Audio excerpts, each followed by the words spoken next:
I don't tend to read a lot of philosophy and theology, but I've read a little, and some of it has caught me at the right time to leave a lasting impression. One of the highlights is Sister Sandra Schneider's.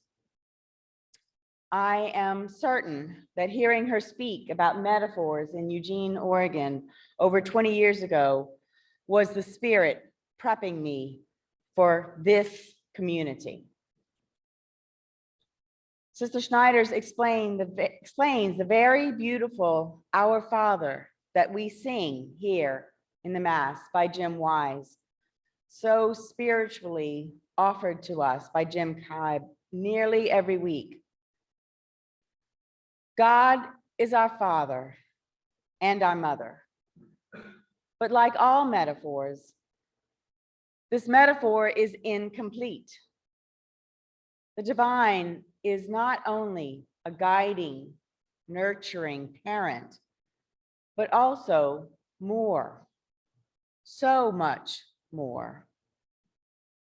Like when Carol reliably reminds us that the divine is so perfectly revealed in nature, any image is like a mosaic that is made of so many pieces and images and resemblances, all apart.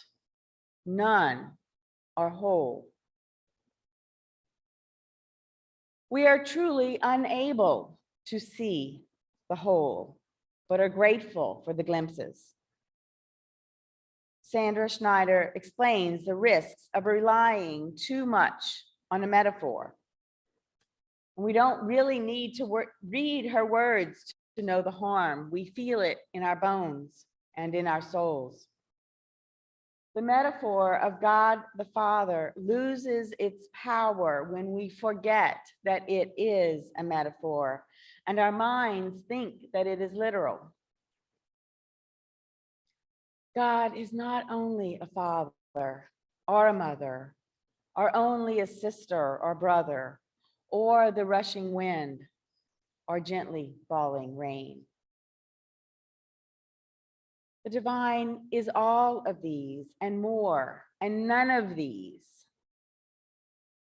Carol and Kathy and Eileen and each of us remind and reveal this truth to us.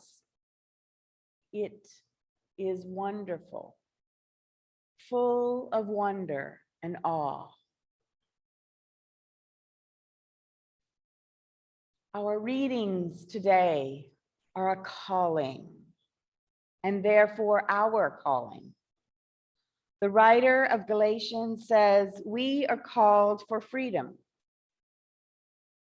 One way we can respond is by answering a call for freedom from unhelpful metaphors and images. The first reading is the calling of Elisha by Elijah to join the work of being a prophet.